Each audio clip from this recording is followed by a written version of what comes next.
गणेशाय नमः। ॐ श्री सरस्वत्यै नमः। ॐ श्री सद्गुरुभ्यो नमः।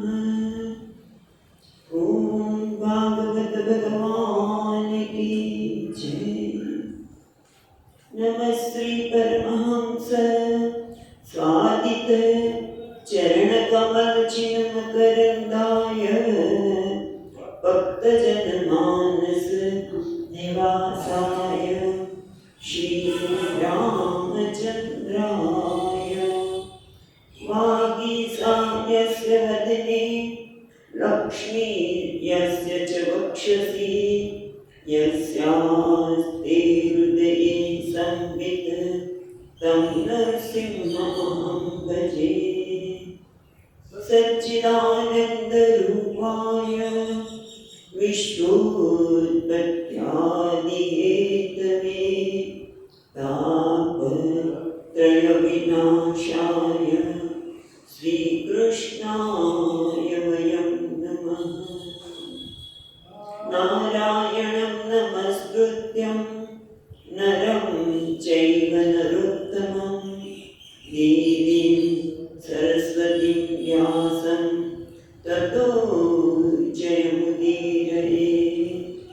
श्रीकृष्णाय वासुदेवाय हरये परमात्मने प्रणतक्लेशनाशाय गोविन्दाय नमो नमः।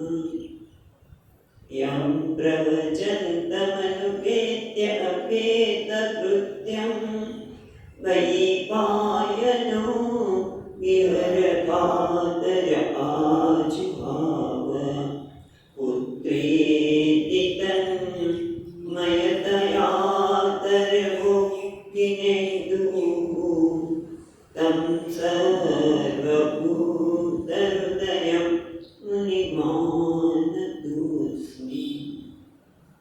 जन्माद्यस्य यतोऽन्वयादितरतः चार्तेष्वभिघ्नस्वराट् तेने ब्रह्महृदाय आदिकवये मुह्यन्ति सूरयः तेजो वारिमृदां यथा विनिमयो यत्र त्रिसर्गो मृषा ताम्नां स्वेन सदा निरस्तकुहकं सत्यं परं धीमहि।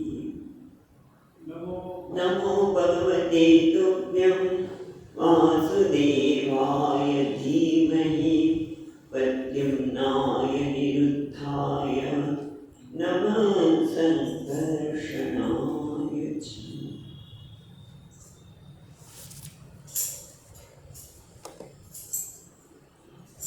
આપણે બીજા સ્કંદના 8મા અધ્યાયમાં જોઈ રહ્યા છીએ।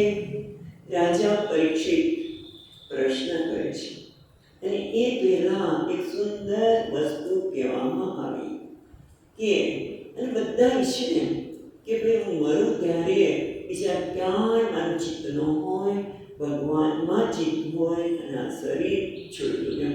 પરીક્ષિત મહારાજ પણ ઈચ્છે છે જે આપણે બધા જ ઈચ્છતા હોઈએ તો એના માટે કશું એવો પ્રયત્ન કરવાની જરૂર નથી।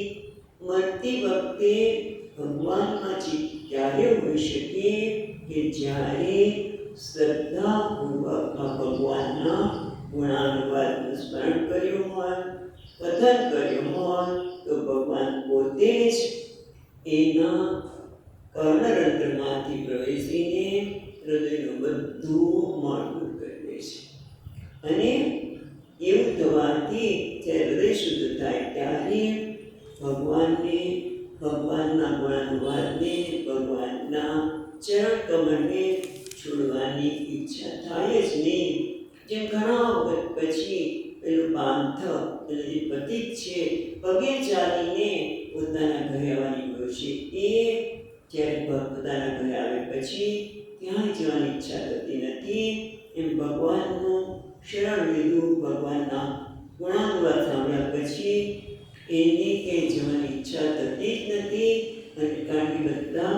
ક્લેશમાંથી મુક્ત થયો છે, માટે અંત સમયે કલવર છોડે ત્યારે ભગવાનમાં ચિત્ત રહેવાનું છે.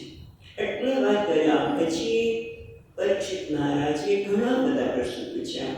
એમાંનો પહેલો એક પ્રશ્ન જે મહત્વનો થઈ જાય છે 7મા શ્લોકમાં, કે જે જીવ છે એના દેહ સાથે સંબંધ કેવી રીતે થયો? એની જાતે થાય છે નિષ્કારણ કે પછી કોઈ કારણ છે? આ શરીર સાથે સંબંધ થવાનું કોઈ કારણ છે, કર્મ વગેરે?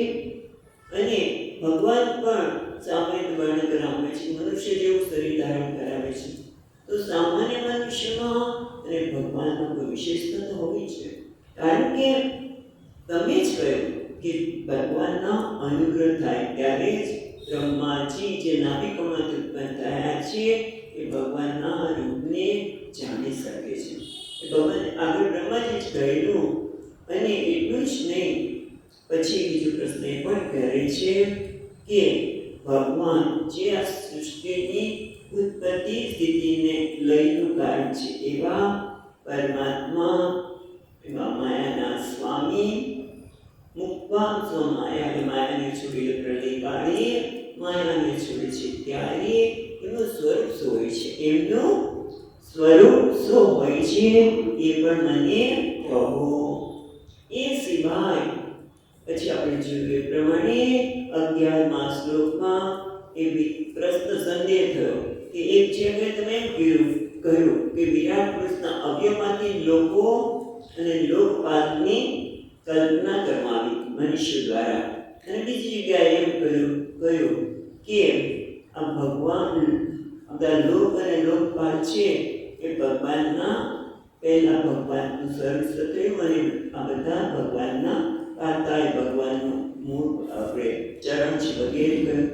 તો આમાં શું કરવાનું? સમન્વય કરવાનો કે શું કરવાનું? એટલું જ નહીં, આ કલ્પ, વિકલ્પ, કાળ એ બધુંની પ્રમાણ શું છે? કોને કલ્પ કહેવાય, કોને વિકલ્પ કહેવાય, સમય કહેવાય કે ભૂત ભવિષ્ય વર્તમાન સાથે જોડાયેલું છે તે, અને મનુષ્ય, દેવતાઓ, પિતૃ વગેરેનું આયુષ્યનું પ્રમાણ પણ કેટલું છે, કેટલું એ લોકોનું આયુષ્ય હોય છે એ પણ અમને કહો. એટલું જ નહીં, કાળમાં પણ પાછું સૂક્ષ્મ કાળ એટલે નિમિષ, પછી ત્રુટિ વગેરે, અને સ્થૂળ કાળ વર્ષ વગેરે. અને એટલું જ નહીં, આ કર્મ કરનારની કર્મની ગતિનો પ્રકાર એટલે કેવા પ્રકારની ગતિઓ થાય છે એ પણ મને આપ કહો.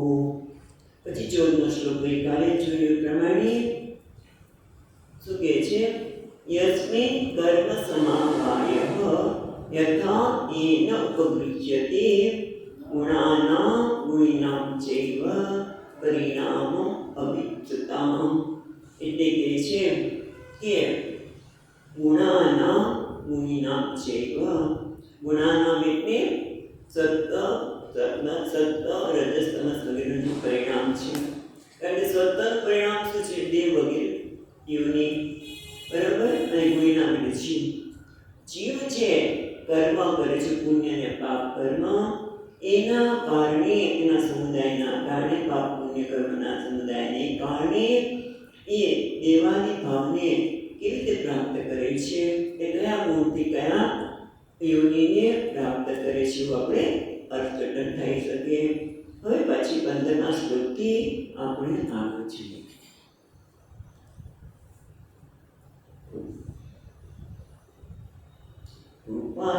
ઉપાતાલ્પગુપ્ત વ્યોમ નક્ષત્ર ભૂભૃતામ સરિત સમુદ્ર દીપાનામ શંભવશ્ચૈવ દોપસામ. ભૂ એટલે હવે પ્રશ્ન એ કે છે, ભૂ એટલે પૃથ્વી, પાતાળ એટલે પાતાળ લોક, પગુપ એટલે દિશા, વ્યોમ એટલે આકાશ, ગ્રહ, નક્ષત્ર, ભૂભૃતામ એટલે પર્વત, સરિત એટલે સરિત એટલે નદી, સમુદ્ર એટલે સમુદ્ર, દીપ અને દીપ એટલે બધા પાણીની વચ્ચે આવેલી જમીન એટલે કે આપણે દીપ કહીએ. એ દીપ પછી શું કહે છે? સંભવ એટલે ઉત્પત્તિ, સંભવશ્ચૈતત એના એમ સંભવ એટલે ઉત્પત્તિ, પછી છે ને ચૈત તકારા હોય ચૈતન્ય આ બધા પછી દો કસામ નથી એમાંથી તકારા નીકળે ઓ કશામ નીકળશે દ કાઢી નાખે ઓ કશામ એટલે ઓ કશામ એટલે છે એટલે આ પૃથ્વી ઉપર પાતાળ દિશાઓ આકાશ ગ્રહ નક્ષત્ર પર્વત નદી સમુદ્ર નદીઓના સ્થાન પર રહેનારા પ્રાણીઓની ઉત્પત્તિ કેવી રીતે સંભવ એટલે ઉત્પત્તિ અને ઓપશામ એટલે પ્રાણી આ બધા પ્રાણીની ઉત્પત્તિ કેવી રીતે થઈ પછી આગળ પ્રશ્ન પૂછે છે બ્રહ્માંડ મંડકોસસ્ય વાક્યાભ્યંતરવેદતઃ મહતાં ચાનુચરિતં વર્ણાશ્રમ વિનિશ્ચયઃ અને આપણો શું કે પ્રમાણ અંડકોસસ્ય અંડકોસ એટલે બ્રહ્માંડ આ બ્રહ્માંડનું માપ શું છે એટલે માપે શેનું બાહ્ય અભ્યંતર વેદતઃ જે બ્રહ્માંડ કે બ્રહ્માંડની અંદરનો ભાગ અને બ્રહ્માંડ એટલે અંડ ભાગ એટલે ભાગ કયો આપણે એક આકાર પછી બહાર આત્મા અંદર થવાનો છે એટલા માટે કહે છે બાહ્યાભ્યંતર વેદતઃ બ્રહ્માંડની બહાર અંદરનું માપ શું છે એટલું જ નહીં એટલે કેટલા પ્રશ્નો બધા પૂછી લે છે આપણા માટે અને એ જ આપણા માટે ખૂબ ભાગવત છે પછી કહે છે મહતાં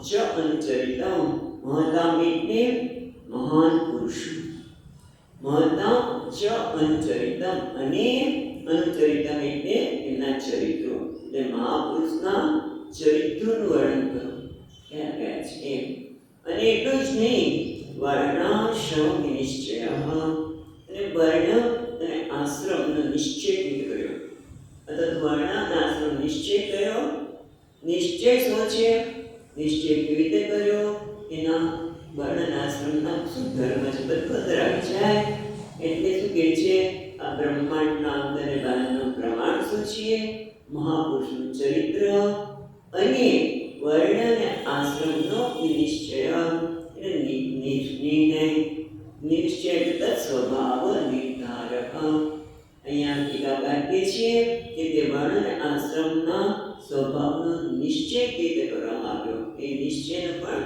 નિશ્ચય કેટલા નિશ્ચય શું થયો છે એ પણ આપણે વર્ણ અને આશ્રમનો વર્ણન કર્યું છે એનો સ્વભાવ શું છે એ કહું હવે 17મા શ્લોકમાં કહે છે અવતારાનુચરિતં યથાશ્રિતમં હરેઃ યુગાની યુગમાનાશ્ચ ધર્મો યશ્ચ યુગે યુગે પછી કહે છે યદ આશ્ચર્યતમ હરેઃ બીજું ચરણ પહેલા લઈશું યદ જે આશ્ચર્યતમ એટલે જે આશ્ચર્ય અત્યંત આશ્ચર્યકારક એવા શું છે અવતાર અનુચરિતમ હરેહે અવતાર જે હરેહે આશ્ચર્યતમ અવતારમ અનુચરિતમ કથય એટલે ભગવાન જે ભગવાનના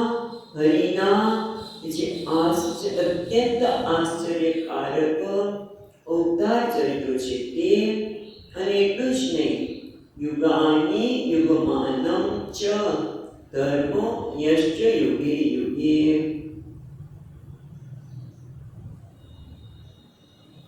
યુગે યુગે એટલે પ્રત્યેક યુગમાં યુગે યુગે યશ્ચ ધર્મ દરેક યુગનો ધર્મ જુદો હોય છે થોડો બદલાવાનો જેમ આપણે હમણાં જોઈએ કે બાપર અને પછી કળિયુગ તો કળિયુગનો ધર્મ યુગે ધર્મ જુદો છે થોડો બદલાવાનો એટલે કે છે યુગે યુગે ધર્મસ્ય અને પ્રત્યેક યુગમાં જે ધર્મ છે તે અને એટલું જ નહીં યુગાની યુગમાનમ માન એટલે પ્રમાણ માપ અને યુગ અને તેનું માપ આપણે જેમ કહીએ કે સતયુગનું માપ શું છે સતયુગનો કેટલો વર્ષને સતયુગ કહેવામાં આવે કેટલા યુગને દ્વાપર કહેવામાં આવે કેટલા યુગને ત્રેતા કહેવામાં આવે અને કળિયુગને કેટલા કહેવાય માપ એટલે યુગોનું માપ એ કયા યુગમાં કેટલા વર્ષો છે માપો. એટલું જ નહીં, ભગવાનના જે અવતાર થાય છે યુગોમાં એના ઉત્તમ ચરિત્રની વાત કરો અને દરેક યુગનો શું ધર્મ છે એ પણ આપ મને કહો.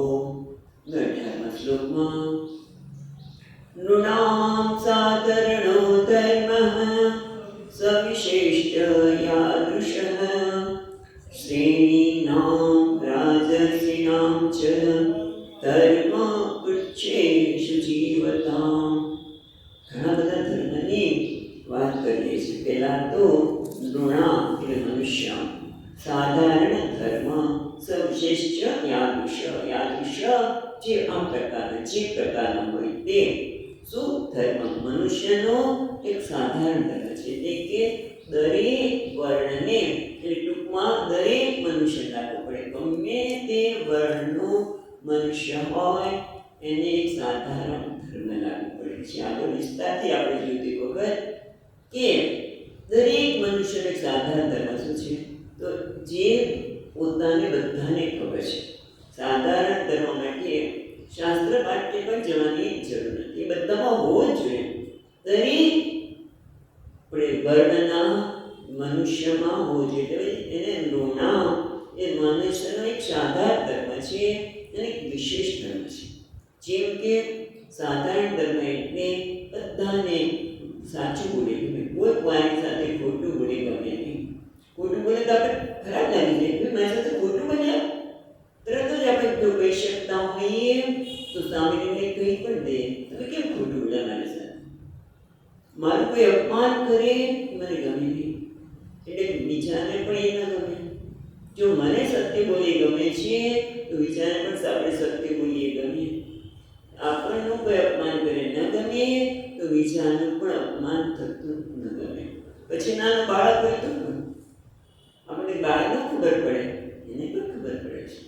એને પણ એ પ્રકારની સંવેદનશીલતા પરમાત્માએ આપેલી છે. એટલે ટૂંકમાં અને સાધારણ ધર્મ આપણે એક બે અર્થ જોયા, પણ સાધારણ ધર્મ બધાને લાગુ પડે. દયા, કરુણા આ બધાને લાગુ પડે છે. અને વિશેષ એટલે વિશેષ એટલે જેમ કે બ્રાહ્મણ હોય તો બ્રાહ્મણનો વિશેષ ધર્મ શું છે કે બ્રાહ્મણ છે હંમેશા જ્ઞાનનું ઉપાર્જન એટલે જ્ઞાનને ભરેલો હોય, શાસ્ત્રને ભરેલો હોય અને બધાને શાસ્ત્રનું જ્ઞાન કરાવે. રાજાને પણ સન્માનને વાળે, રાજાને પણ જ્ઞાન આપીને જે ખોટા માર્ગે રાજધર્મનું પાલન કરતો હોય તો એને સન્માર્ગે વાપરે. અને બ્રાહ્મણ કેવો છે યાદૃશે સંતુષ્ટ, એને કોઈ પાસે માગવાનું ન હોય, જે મળે છે એનાથી સંતોષ છે. ભિક્ષામ નહીં કહી દે એવું પણ એટલે અત્યારે શક્ય નથી, પણ જે કંઈ ક્ષમા દમા પછી ભગવાને ગીતામાં બ્રાહ્મણના ક્ષત્રિયના વિશેષ ધર્મની વાત કરી છે.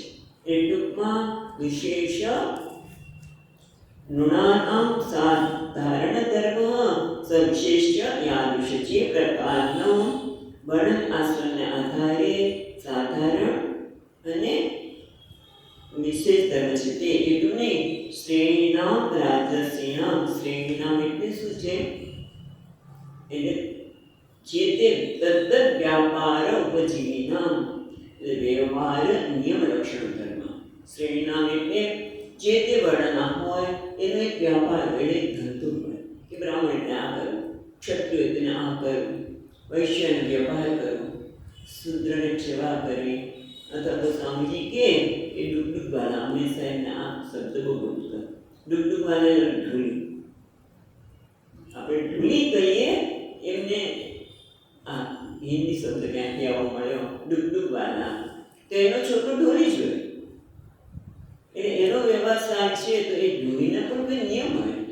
એટલા માટે વ્યવહાર નિયમ લક્ષણ ધર્મ એટલે શ્રેણીનામ એટલે જે તે વર્ણના વ્યવસાયને અનુરૂપ નિયમો. અને બીજું રાજર્ષિનામ ચ ધર્મ.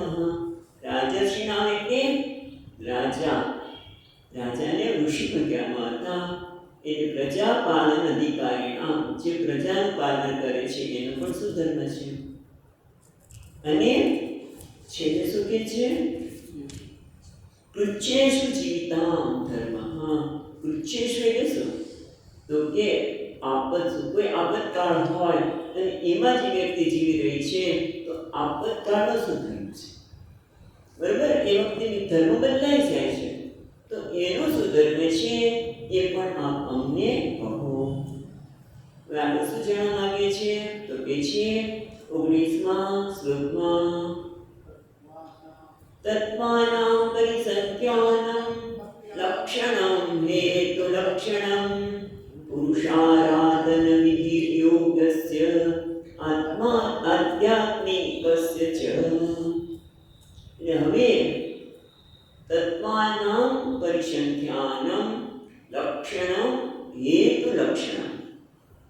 એટલે તત્વાનાં એટલે સર્વે તત્વ, પ્રકૃતિ વગેરેના જે સર્વ તત્વ છે, પ્રકૃતિ મહત્તત્વ વગેરે જે તત્વો છે એની સંખ્યા અને પરિસંખ્યાની ગણના, એટલું જ નહીં, લક્ષણ એટલે એનું સ્વરૂપ અને હેતુ લક્ષણ. પહેલા કહે છે લક્ષણ, પછી કહે છે હેતુ લક્ષણ. એટલે પહેલા તો પ્રકૃતિ મહત્તત્વ વગેરેના સંખ્યા કેટલી છે, ગણના એટલે સંખ્યા, પરિસંખ્યા એટલે સંખ્યા કેટલી છે એ, લક્ષણ એટલે એનું સ્વરૂપ અને હેતુ લક્ષણ એટલે એ કાર્યના જે તત્વ છે એનું કાર્ય પણ થાય, એટલે કાર્યના હેતુરૂપ લક્ષણ એટલે સ્વરૂપ. તો લક્ષણ એટલે સ્વરૂપ, હેતુ લક્ષણ એટલે કાર્યના હેતુરૂપ લક્ષણ થાય, એટલે કે સ્વરૂપ. એ પણ અમે કહો. એટલું જ નહીં, પુરુષ આરાધન વિધિ. પુરુષે વ્યક્તિએ ભગવાનની આરાધના કરવી, સેવા કરવી. ભગવત સેવાનો પ્રકાર, ભગવાનની કેવી રીતે સેવા કરવી એ પણ કહો. ભગવત સેવાનો પ્રકાર એટલે ભગવાનની કેવી રીતે ભક્તિ કરવી, કેવી રીતે સેવા કરવી એની પણ વિધિ બતાવો. પછી યોગસ્ય, યોગ એટલે અષ્ટાંગ યોગ કોને કહેવાય, એ કેવી રીતે અષ્ટાંગીનું અનુસરણ કરવું, અષ્ટાંગીના યમ નિયમ બધા જે છે, યમ કોને કહેવાય, નિયમ બધાને વિસ્તારથી તમે મને વાત કરો. એટલું જ નહીં, આધ્યાત્મિક છે. અને વળી આધ્યાત્મિક એટલે શું? આધ્યાત્મિક એટલે આપણે જોયું અધ્યાત્મ એટલે કે આત્માન અધિકૃત્ય વર્તતે ઇતિ અધ્યાત્મ. અને આધ્યાત્મિકમ અધ્યાત્મને લગતું. આધ્યાત્મ એટલે શું? તો આત્માનું અધિકૃત વર્તતે, આત્માને ખ્યાલમાં રાખીને જેનું જ્ઞાન આપવામાં આવે છે અધ્યાત્મ. અધ્યાત્મ વિદ્યા જ્ઞાન, આપણું જે સંસ્થાનું નામ છે અધ્યાત્મ વિદ્યા. એટલે આત્માને ખ્યાલમાં રાખીને આપવામાં આવેલું જ્ઞાન. અને અહીંયા તો છે આધ્યાત્મિક એટલે કે આત્માના સંદર્ભમાં કહેવામાં આવેલું ધર્મ અથવા તો જ્ઞાન. તો શું છે? પ્રકૃતિ વિવિક્ત આત્મવિષયસ્ય પ્રકારમ. એટલે આધ્યાત્મિક એટલે પ્રકૃતિ અને આત્મા અથવા તો આત્મા અને અનાત્મા એનો જે વિવેક છે, આત્માનું સ્વરૂપ, પ્રકૃતિ અને પુરુષનો વિવેક અથવા તો આત્મા અને અનાત્માનો વિવેક, એ અમને એનો પ્રકાર અમને કહો. 20મા શ્લોકમાં કહે છે યોગેશ્વૈશ્વર્ય ગતિર લિંગ ભંગસ્તુ યોગિના વેદોપવેદ ધર્માણાં ઇતિહાસ પુરાણયો. હવે કહે છે યોગીના, છેલ્લો શબ્દ જો, યોગીના જે યોગીઓ છે એ યોગના પરિણામે ઘણી બધી શક્તિ પ્રાપ્ત કરે છે, અષ્ટસિદ્ધિ. એટલે ઐશ્વર્ય એટલે યોગીના યોગેશ્વર્ય એટલે એમાં યોગેશ્વરૈ, જો યોગેશ્વરૈ છે ને, યોગેશ્વરશ્ચર્ય એટલે યોગેશ્વરૈ ઐશ્વર્ય અને યોગેશ્વરનું, ટૂંકમાં યોગીઓના યોગેશ્વર જે છે એને યોગીના યોગીઓનો જે ઐશ્વર્ય છે કયું છે? અણિમાદિ. અને એના કારણે, એ ઐશ્વર્યના કારણે એમની કયા પ્રકારની ગતિ થાય? 25માં જે ગતિ છે એ યોગેશ્વર્યની યોગ્યોની યોગના ઐશ્વર્યના કારણે એમની કયા પ્રકારની ગતિ થાય છે એ. અને એટલું જ નહીં, એવા કેટલાક હોય છે લિંગ ભંગસ્તુ, અને કેટલાક યોગીઓના લિંગ એટલે સૂક્ષ્મ શરીરનો લય થઈ જાય છે.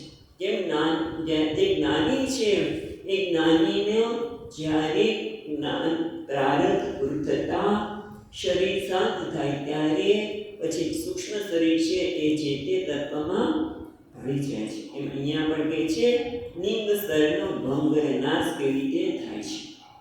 એટલે ટૂંકમાં અણિમાદિ ઐશ્વર્ય દ્વારા યોગેશ્વરોની જે 25માં વગેરે ગતિ, યોગીઓના લિંગ સ્તરનો ભંગ.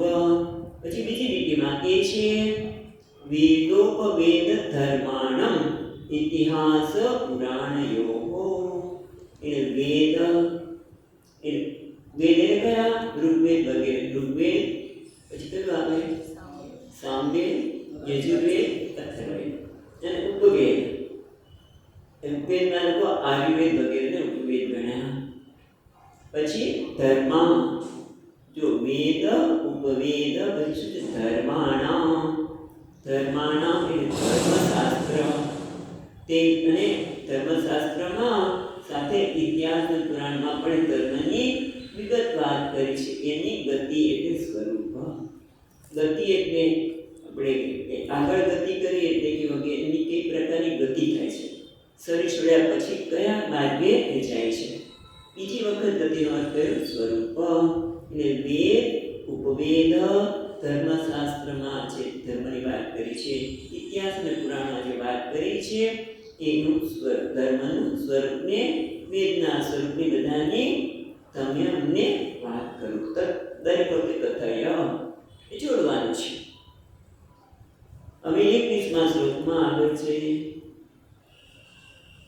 કેટલા પ્રશ્નો મહારાજે પૂછી રહ્યા છે. આખો અધ્યાય પ્રશ્નથી છે. સંપ્લવ સર્વભૂતાનાં વિક્રમ પરિસંક્રમણઃ ઇષ્ટાપૂર્તસ્ય કામ્યાનાં વિવર્ગસ્ય ચ યો વિધિઃ. સંપ્લવઃ સર્વભૂતાનાં. સંપ્લવનો એક અર્થ થાય છે, સંપ્લવ એટલે અવાંતર પ્રલય, એક મહાપ્રલય જેમાં બધા જીવ ભગવાન સાથે એક થઈ જાય છે. અવાંતર પ્રલય, કલ્પના અંતે. તો કે છે દરેક યુગના અંતરે અગરબત્ત, એને અવાંતર પ્રલય અથવા તો સંપ્લવનો એક અર્થ થયો સમ્યક લવમ, એની ઉત્પત્તિ. એટલે એક તો પ્રલયની વાત કરે છે અને સંપ્લવ ઉત્પત્તિ. સર્વભૂતાના બધા પ્રાણીઓનો અવાંતર પ્રલય અથવા તો સર્વ પ્રાણીઓની ઉત્પત્તિ. વિક્રમ એટલે સ્થિતિ. અને પછી લીટીમાં કઈ લીટીમાં છેલ્લો શબ્દ શું છે? પ્રતિસંક્રમણ એટલે મહાપ્રલય. એટલે પ્રાણીઓની, સર્વ પ્રાણીની ઉત્પત્તિ, સ્થિતિ અને મહાપ્રલય. એટલું જ નહીં, ઇષ્ટાપૂર્તસ્ય કામ્યાનાં ત્રિવર્ગસ્ય ચ યો વિધિઃ. વિધિ એટલે સ્વરૂપ. તો પહેલા શું છે? ઇષ્ટ એટલે વૈદિક કર્મ. દરેક મનુષ્યએ ઇષ્ટ કર્મ પણ કરવું જોઈએ. એટલે વૈદિક કર્મ દરેક મનુષ્યનું ઇષ્ટ કર્મ હોય છે. એટલું જ નહીં, પૂરતા. અને દરેકે પોતાની સંપત્તિને પ્રમાણે આપૂર્ત કર્મ એટલે બીજાને ઉપયોગી થવું. કારણ કે પહેલાના વખતમાં હોટેલ નહોતી. ચા પીવા જેવું હોય તો તમને હોટેલમાં ચા ન મળે, સામાન્ય ચા. તમે એક ગામથી બીજા ગામ જાઓ ત્યારે તમે બીજાના અતિથિ બનો. અને એ તમારી કાળજી રાખે. એટલે સ્વામીજી, એટલે હજી બહુ સમય નથી ગયો હો. આપણા પૂજ્ય સ્વામીજી મહારાજ મંજુકુડીમાં હતા ને, તો કોઈએ આવી દુકાન કરી તો લોકો બહુ વિરોધ કર્યો કે અન્નને થોડું વેચવાનું, ચાને બધે વેચવાનું, આપણે તો છાસે વેચીને બધું વેચીએ. બહુ જ વિરોધ થયેલો. અને એમાં એક બ્રાહ્મણ ચપ્પલની દુકાન કરી. તો બહુ જ ચપ્પલની બ્રાહ્મણ અને ચપ્પલની દુકાન, ચામડાની દુકાન થઈ ને, તો એમાં બહુ વિરોધ થયેલો કે એક રીતે થાય. એટલે આ બધું જ હજી બહુ સમય નથી ગયો. દરેક પોતાના વર્ણને આશ્રમ પ્રમાણે કર્મ કરતા હતા. એટલે પૂર્ત કર્મના સંદર્ભમાં આપણે ચર્ચા કરી. પૂર્ત એટલે કે આપણી પાસે જે ભગવાને સંપત્તિ આપી છે એને આધારે લોકોને ઉપયોગી થવું. અને એના માટે પૂર્ત કર્મ કેને કહેવાય? તો કે વાપી એટલે વાવ, કુવા, તળાવ, દેવ મંદિર બંધાવા, અને અન્નદાન, અન્ન પ્રદાનમ, આરામ એટલે આપણે ધર્મશાળા લેવા માટે આરામ, અને આરામનું ઉદ્યાન પણ કરવામાં આવે છે. આ બધાને પૂર્ત કર્મ કહેવામાં આવે છે. એ પણ મનુષ્ય કયા કરવા જોઈએ એ પણ કહો. કામ્યાનામ, પછી કહે છે ઈષ્ટ પૂર્તસ્ય કામ્યાનામ. કામ્ય કર્મ એટલે કે જેનાથી ઈચ્છિત ફળની પ્રાપ્તિ થાય. અગ્નિહોત્રાદિના, દરેક વ્યક્તિએ અગ્નિહોત્ર કર્મ કરવું જોઈએ. લગ્ન થાય પછી અગ્નિહોત્ર કર્મ પૂરો પુરુષ કરે, પત્ની એને મદદરૂપ થાય. અને અગ્નિહોત્ર કર્મથી સ્વર્ગની પ્રાપ્તિ થાય. આ કર્મથી આની પ્રાપ્તિ થાય, પુત્ર કામેષ્ટિ વગેરે, એને કામ્ય કર્મ કહ્યા. અને પછી ત્રિવર્ગસ્ય યોગિની. ત્રિવર્ગ એટલે ધર્મ, અર્થ, કામસ્ય વિધિ, એટલે અવિરોધ પ્રકાર. અહીંયા તો વિધિ એટલે એને વિધિ તો બરાબર, ધર્મ, અર્થ અને કામની વિધિ શું છે? પણ એ પરસ્પર વિરોધ ન કરે. એટલે અર્થની પ્રાપ્તિ કરીએ તો ધર્મનો વિરોધ ન થવો જોઈએ, કામની પ્રાપ્તિ કરીએ તો પણ ધર્મનો વિરોધ ન થવો જોઈએ, પરસ્પર વિરોધ ના થાય. એમ ધર્મની પ્રાપ્તિ કરીએ અને અર્થની પ્રાપ્તિ ન થવી એ પણ બરોબર નથી. ધર્મની સાથે કામ પણ જાય, બધા સાથે જાય, એ પરસ્પર વિરોધ ન કરે. એવા ત્રિવર્ગની પણ વાત અમને કહો. કેટલું પ્રેક્ટિકલ છે કે ત્રણેય ધર્મ પરસ્પર વિરોધી ન હોવા જોઈએ. અને સામાન્ય રીતે તમે જો ઘણા લોકો ધર્મનું અનુષ્ઠાન કરે પછી કમાવાનું બંધ. તારી પાછળ કેટલા બધા બેઠા છે, એનું શું કરે છે? ના, મારે ભગવાનનું નામ લેવું છે.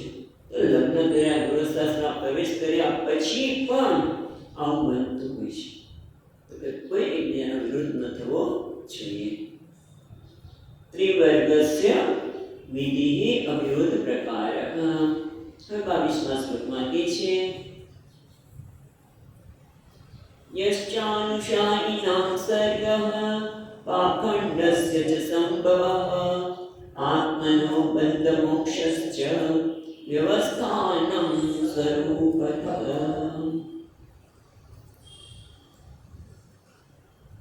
અનુષાયિનાં, યહ પેલા પેલીમાં જોઈએ યશ્ચ, નિશ્ચ અર્ધો છે ને વિસર્ગ થશે. યહ ચ અનુષાયિનાં સર્ગઃ. અનુષાયિનાં એટલે શું?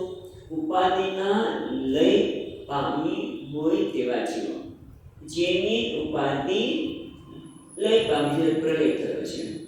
પછી તમે આપણે ખબર છે કે જીવનો લય થાય બધા જીવોનો, પણ પાછો સ્વર્ગ પછી એની ઉત્પત્તિ થાય છે.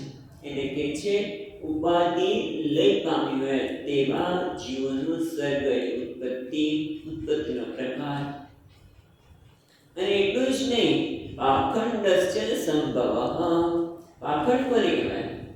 પાખંડ એટલે પાખંડ ધર્મની ઉત્પત્તિ. આમ તો પાખંડ એટલે કે જે વેદને માનતો નથી, વેદનો જે વિરોધી છે. તમે જો અત્યારે પણ છે કેટલાક વેદને નથી માનતા, પણ અમને આ ભગવાનને માનીએ છીએ. પણ વેદ જે કહે છે માનનારા નથી. બહુ મોટો સંપ્રદાય અત્યારે પણ ચાલી રહ્યો છે. વેદને નહીં માનવા એટલે એવાને શાસ્ત્રમાં પાખંડ કહે છે. અને એનો ઉદ્ભવ સંભવ એટલે ઉત્પત્તિ, એ પાખંડ ધર્મની ઉત્પત્તિ કેવી રીતે થઈ? એટલું જ નહીં, આત્મન બંધ મોક્ષ ચ, આત્મન એટલે જીવ, આત્માને સચ્ચિદાનંદ નહીં, પણ અહીંયા શું થાય? જીવ, જીવને બંધ મોક્ષ વિશે કહો. જીવનું બંધન કેવી રીતે આવે છે, મોક્ષ કેવી રીતે પ્રાપ્ત થાય તે, અને ત્યાર પછી વ્યવસ્થાનમ સ્વરૂપતઃ. વ્યવસ્થાનમ એટલે શું? મુક્તિ દશાયામ સ્વરૂપ વ્યવસ્થાનમ કથય. અને જ્યારે પહેલા તો જીવનો બંધ અને મોક્ષ એનું સ્વરૂપ, બંનેનું સ્વરૂપ જુદું જ છે. બંધનનું સ્વરૂપ કોને કહેવાય? મોક્ષનું સ્વરૂપ છે તે. અને પછી જ્યારે એ મુક્ત પામે ત્યારે એનું કેવું સ્વરૂપ હોય છે એ પણ અમને કહો. આપ કહેવાને યોગ્ય છો, તે પણ કહેવાને આપ યોગ્ય છો, માટે કહો. પછી હવે 23મા શ્લોકમાં યથાત્મન તંત્રો ભગવાન વિક્રીડાત્મા માયયા વિસૃજ્યવા યથા માયા ઉદાસ્તે સાક્ષીવત વિભુ. યથા યથાત્મ તંત્રો, યથા આત્મતંત્રો ભગવાન. ભગવાન કેવા છે? આત્મતંત્ર એ સ્વતંત્ર. ભગવાન સર્વવ્યાપક અને સ્વતંત્ર ભગવાન. વિક્રિયતામાં જો વિક્રીડત્યાત્મા માયા, વિક્રીડતી ત્ય છે ને, એમાં ત્યમાંથી એક ઈ નીકળે, વિક્રીડતી પછી આ નીકળે, આત્મા માયા એટલે સર્વવ્યાપક સર્વતંત્ર ભગવાન પોતાની માયા વડે જે ક્રીડા કરે છે. વિક્રીડતી એટલે ક્રીડા કરે છે તે ભગવાનની લીલા, રાઈટ? એટલે ભગવાન જે સર્વતંત્ર સ્વતંત્ર છે, જે પોતાની માયા વડે જે ક્રીડા કરે છે, લીલા કરે છે, એ આપણને એના માટે કહેવા માટે યોગ્ય છો, માટે કહો. અને વિસૃજ યથા માયા, અને જે રીતે જ્યારે પ્રલયકાળ આવે ત્યારે માયાનો ત્યાગ કરી દે છે. વિસૃજ્ય યથા માયા, પછી શું નીકળે છે? મુંહમાંથી માયા ઉ નીકળશે. ઉદાસ્તે સાક્ષીવત વિભુ. ઉદાસ્તે, ઉદાસ્તે એટલે ઉદાસીન, બત અસ્તિ રહે છે. આસ્તે ઉદાસ્તે એટલે ઉપર ઉઠીને રહે છે. ઉદાસ્તે એટલે ઉપર ઉઠીને રહે છે. ઉદાસીન એટલે માયાથી પર થઈને. જ્યારે પ્રલયકાળ આવે છે ત્યારે યથા વિસૃજ્યે માયા ઉદાસ્તે સાક્ષીવત વિભુ. જે વિભુ છે, સર્વસમર્થ છે, એ પરમાત્મા સાક્ષીની જેમ. કે સાક્ષી કેવો? સાક્ષીવત એ સાક્ષી છે એ કેવો છે? ઉદાસીન. એ કોઈનો પક્ષ લેતો નથી. આપણે ઘણી વખત જોઈ ચૂક્યા છીએ, ન કસ્યચિત પક્ષ ભજતે, એનું નામ સાક્ષી. એ ઉદાસીન છે, કોઈને પક્ષ લીધા વગર શાંતિ સાક્ષી બનીને માયાને છોડીને જાણે કઈ ઘટના ઘટતી જ નથી, મહારાજને કંઈ સ્પર્શતું નથી. તો ત્યારે સ્પર્શતું જ્યારે સર્જન વગેરે કરે છે ત્યારે પણ અહીંયા પૂછીએ છીએ કે જ્યારે માયાનો ત્યાગ કરે છે ને સાક્ષી જેમ રહે છે ત્યારે એમના સ્વરૂપની પણ વાત કરો. એના પણ વિશે તમે અમને કહો. એટલે સર્વવ્યાપક સર્વતંત્ર ભગવાન તેની માયા વડે જે ક્રીડા કરે છે તે, અને પ્રલયકાળ જ્યારે માયાનો ત્યાગ કરે છે અને સાક્ષી જેમ રહે છે તે પણ અમને કહો. હવે આગળ કહે છે 24મા શ્લોકમાં સર્વમેતચ્ચ ભગવન પૃચ્છતે મે અનુપૂર્વશઃ તત્તતો અર્હસ્ય દાહર્તું પ્રપન્નાય મહામુનિ. એટલે છે સર્વમેતચ્ચ એટલે સર્વમ પછી એ નીકળશે મમાંથી. એતત આમ, ચ એટલે શબ્દાત અપૃષ્ટ, જે મેં પૂછ્યું નથી તે ચકારાને જે મેં પૂછ્યું નથી. આ સર્વ એતચ્ચ સર્વમ, આ જે કંઈ પૃચ્છે પણ પેલા શું કહે છે? ભગવાન, એટલે હે ભગવાન. બીજી રીતમાં કોને ભગવાન કહે છે? સુખદેવજી મહારાજને. એટલે ગુરુને એ ભગવાન કહે છે. હે ભગવાન, સર્વમ એતત પૃચ્છે ને મારા દ્વારા મેં મૈથ્યમ, મારા દ્વારા જે કે પૂછવામાં આવ્યું તે, અને ચ એટલે મેં કદાચ પૂછવાનું રહી ગયો હોય અને તમને લાગે કે બાકી રહ્યું છે, એટલે મેં જે પૂછ્યું છે તે અને જે નથી પૂછ્યું તે પણ શું છે? અનુપૂર્વસઃ તત્વતઃ. પછી તત્ બીજી ક્રિયા જો તત્વતઃ, તત્વ તો છે ને એમાં ઓ વિસર્ગ થશે. તત્વતઃ અર્હસ્યુ, સ્યુમાંથી પણ યુનો સંધિ છે. અર્હસી પછી ઈ લીધો તો બાકી શું છે? ઉદાહર્તુમ પ્રપન્નાય મહામુને. એટલે કે છે હે ભગવાન, મેં તમને જે કંઈ પૂછ્યું છે તે અને જે કંઈ નથી પૂછ્યું તે તમે મને તત્વતઃ અને તત્વતઃ અનુપૂર્વસ્ય, એટલે જે પ્રસ્તાવના ક્રમ પ્રમાણે તત્વને તમે અર્હસી એટલે યોગ્ય છો. શું? ઉદાહર્તુમ, ઉદાહર્તુમ એટલે નિરૂપિતમ. હું તમે મેં કંઈ પૂછ્યું છે તે અને હે ભગવાન મેં નથી પૂછ્યું બધું તમે તત્વત ક્રમ પ્રમાણે કહેવા માટે યોગ્ય છે. પણ શું કામ કહું? પ્રપન્નાય, હું તમને શરણે છું. પ્રપન્નકા, જે વધુ શું કહે છે? યશ્રેયસ્યામ નિશ્ચિતમ ગૃહીના કાર્પણ્ય દોષો ભત સ્વભાવ ઉચ્ચામિતના ધર્મ સમુદ્ર ચેતા. ત્યાં પણ પ્રપન્નમ એક આવે છે. એટલે હું તમારી શરણે છું માટે મને હે મહામુનિ, પછી મહામુનિ, હે મહામુનિ, હું તમારે પ્રપન્ને, હું તમારી શરણે છું માટે તમે મને આ બધી વસ્તુ ક્રમ પ્રમાણે તત્વથી કહો. હવે આગળ કહે છે શું કામ કહો ભાઈ? કારણ કે હું શરણે છું તો બરોબર છે, પણ તમે અર્હસી, તમે યોગ્ય છો. કેવી રીતે યોગ્ય છો? એ 25મા શ્લોકમાં કહે છે. અત્ર પ્રમાણં હિ ભગવાન પરમેષ્ટિ યથાત્મભૂઃ પરિચ્છેદન્તિ પૂર્વેષાં પૂર્વજૈકૃતમ. અત્ર પ્રમાણં, પ્રમાણમ એટલે સૌમ્યક જ્ઞાતા. અને પ્રમાણ એટલે પ્રમાણ એટલે આ પ્રમાણ છે એ પણ થાય. અને પ્રમાણનો સૌમ્યક જ્ઞાતા, તમે બધા તમે સારી રીતે જાણો છો, કારણ કે તમે સંપ્રદાય અનુસરે છો. કેવી રીતે?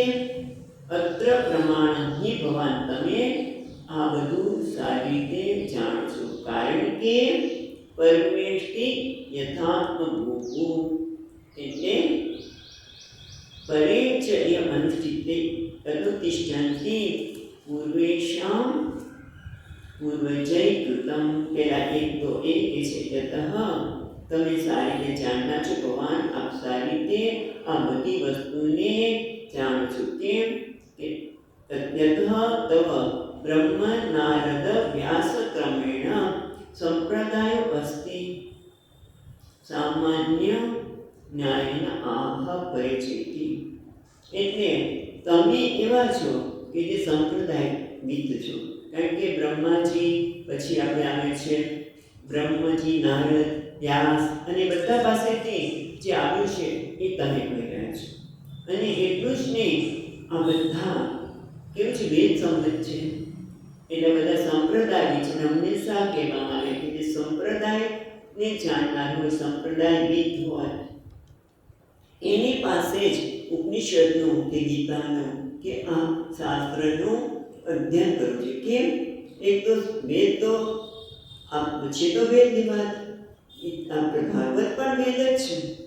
વેદથી કંઈ ઓછું નથી, કારણ કે ભાગવતને પણ 5મો વેદ કહેવામાં આવે છે. એટલે આ મહાભાગવત છે, મહાભાગવત પુરાણ પણ વેદ છે. અને વેદ જેવો આમ તો જોવા જઈએ તો કેવું છે? આશવાણી, ભગવાનની વાણી છે.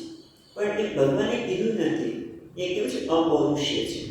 એ વેદમાં જે કહેવામાં છે કર્યું નથી, પણ ભાગવતમાં તો બ્રહ્માજી, નારદજી, વ્યાસજી અને તમે દરેક વક્તાનો પોતાનો પણ પ્રભાવ અંદર છે, એનું પુણ્ય અંદર છે.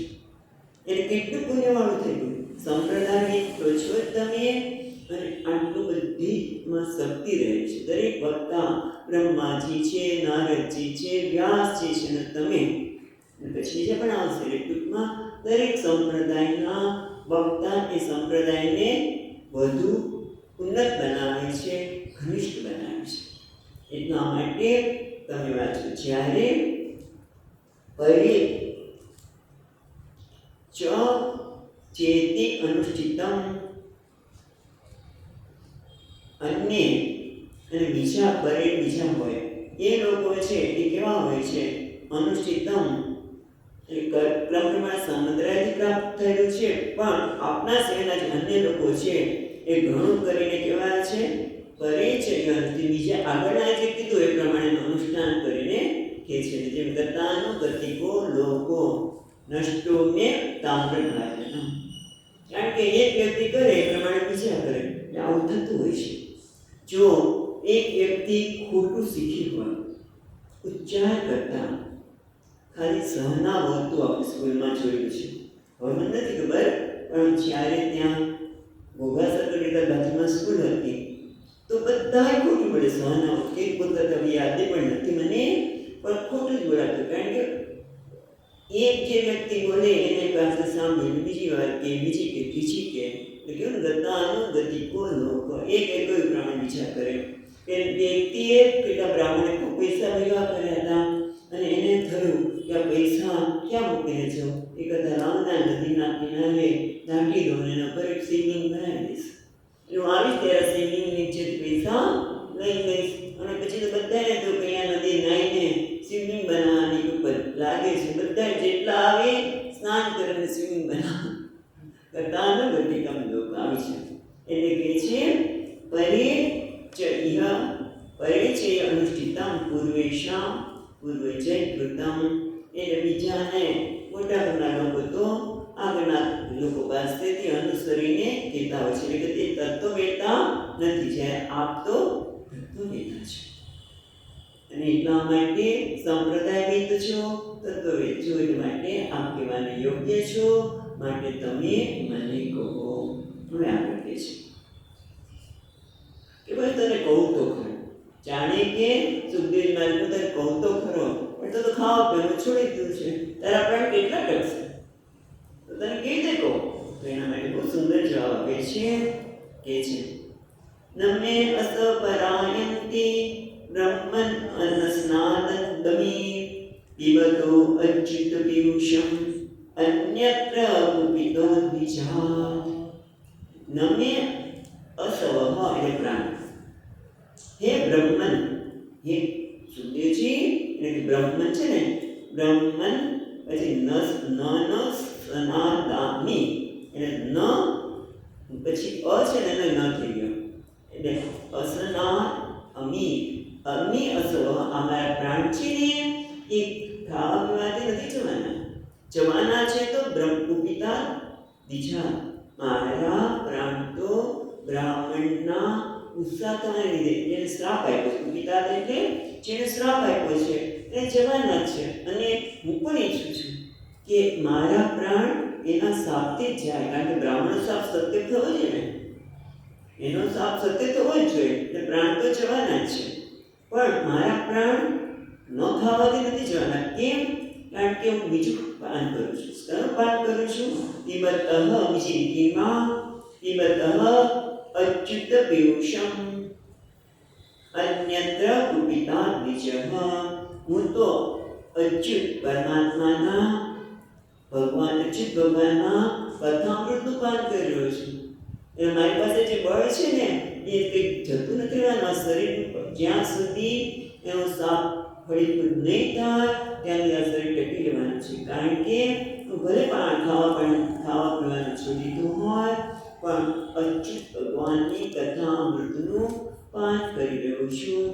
એટલા માટે તમે મને કહો, મારા પ્રાણ પણ જવાના નથી. જ્યારે આવું કહેવામાં આવ્યું ત્યારે સુખદેવજીને શું થયું એ સુતજી આપણને કહે છે.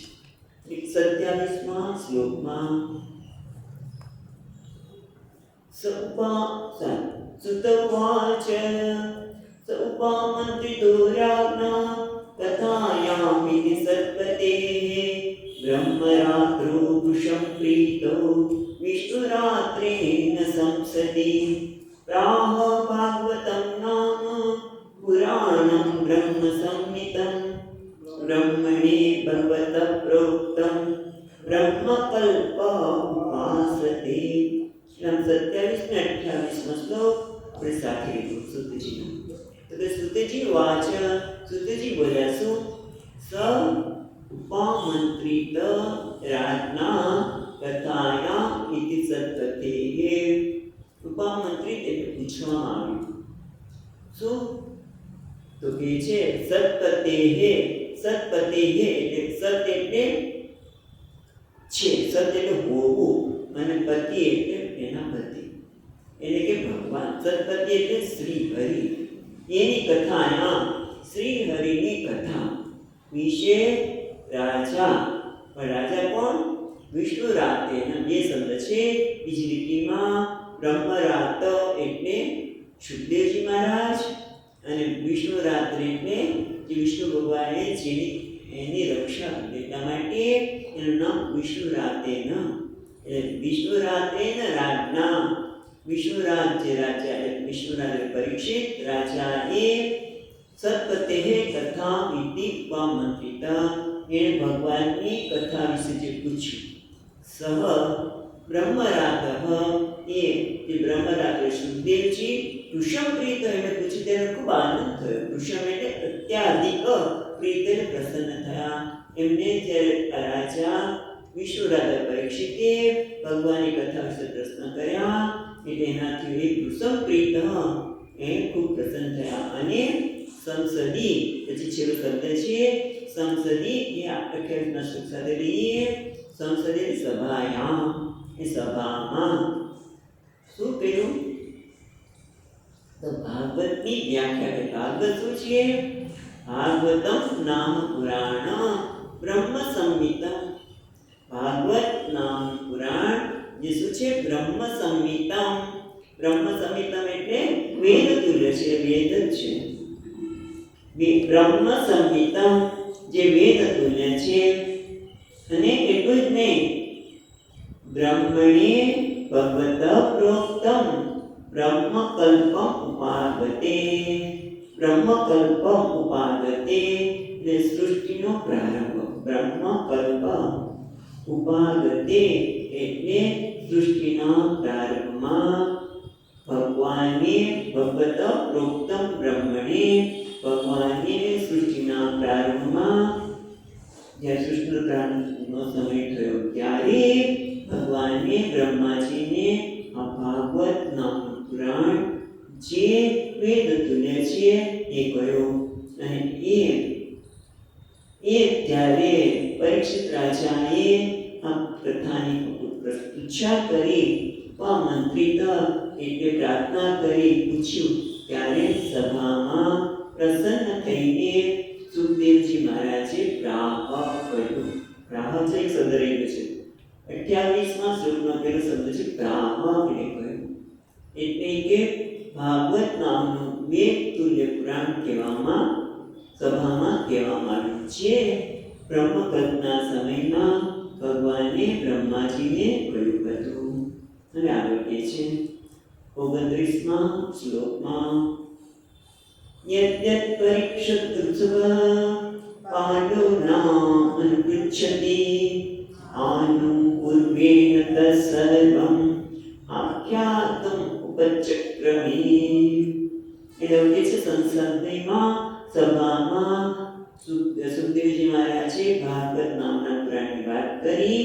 પણ એ કોને કહી? તો કે યદ્યત છે ને, યદ્યત યત યત એ નીકળશે. યત યત જે જે પરીક્ષિત ઋષભ. ઋષભ એટલે બળદ, એટલે કે શ્રેષ્ઠ. બળદને શ્રેષ્ઠ કહેવામાં આવે છે. એટલે કે છે પાંડુના. પાંડુનું નામ વૃષભ.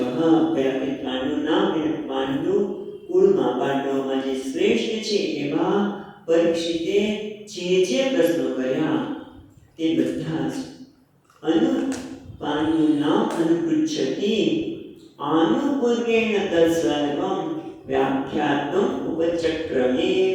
એટલે પાંડવોમાં શ્રેષ્ઠ પરીક્ષિતે જે પ્રશ્ન પૂછ્યા એને કહે છે આનુપૂર્વેણ, એટલે પ્રસ્તાવ ક્રમ પ્રમાણે. એટલે કે એમણે જે પ્રશ્ન કર્યા એ પ્રમાણે જવાબ નથી આપ્યા, પણ સંદર્ભને અનુસાર. આનુપૂર્વેણ એટલે સંદર્ભને અનુસાર પ્રસ્તાવ ક્રમ રાખીને તત્સર્વમ એ બધા તત્સર્વમ આખ્યાતમ પચક્રમે એ બધું સુખદેવજી ક્રમ અનુસાર કહેવાનો પંચક્રમે આખ્યાતમ એમને આરંભ કર્યો. અને આ રીતે આ 8મો અધ્યાય અહીંયા સંપૂર્ણ થઈ રહ્યો છે. ઇતિ શ્રીમદ્ભાગવતે મહાપુરાણે પારમહંસ્યાયામ સંહિતાયામ દ્વિતીય સ્કંદે અષ્ટમો અધ્યાયઃ. આ રીતે જે પરમહંસની સંહિતાવાળું જે મહાપુરાણ ભાગવત છે એનો બીજા સ્કંદનો 8મો અધ્યાય. કૃષ્ણાર્પણમસ્તુ. ઓમ સચ્ચિદાનંદ રૂપાય વિશ્વોત્પત્યાદિહેતવે તાપત્રય વિનાશાય શ્રી કૃષ્ણાય વયં નમઃ.